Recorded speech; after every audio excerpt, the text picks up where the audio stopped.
মেয়ের বাবা বাড়িতে না, মেয়ের বাপ বিদেশ। বিদেশ কে ডাকছিল? কে ডাকছে? নাম বল। হ্যাঁ মিম ডাকছিল। তোমার নাম কি মিম?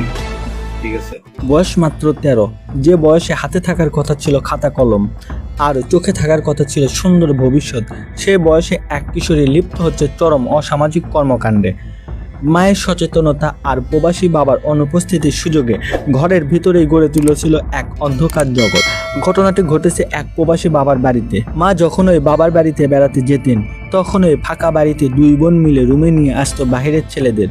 শুধু এক বা দুই দিন নয়, দীর্ঘদিন ধরে গোপনে চলে আসছিল এই অনৈতিক কর্মকাণ্ড। কিন্তু কথায় আছে না, পাপ কখনো চাপা থাকে না। প্রতিদিনের মতোই গভীর রাতে প্রতিবেশীরা বিষয়টি টের পেয়ে যান। ঘড়ি কাটায় তখন ঠিক রাত 2টা। পাড়া প্রতিবেশীরা সবাই মিলে হঠাৎ ওই বাড়িতে ঢোকেন এবং তল্লাশি শুরু করেন। চারিদিকে খোঁজাখুঁজির এক পর্যায়ে বাথরুমের ভেতর থেকে আপত্তিকর অবস্থায় লুকিয়ে থাকা এক ছেলেকে হাতে নাতে উদ্ধার করা হয়। পরবর্তীতে প্রতিবেশীদের তীব্র জেরার মুখে মিম নামে ওই কিশোরী তার অপরাধ স্বীকার করতে বাধ্য হয়।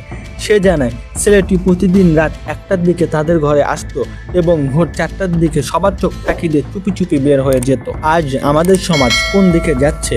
সন্তানদের প্রতি মা বাবার এই চরম উদাসীনতা আর নৈতিক শিক্ষার অভাবেই কি আমাদের সন্তানদের অন্ধকার ভবিষ্যতের দিকে ঠেলে দিচ্ছে না? এখনই সময় সচেতন হওয়ার।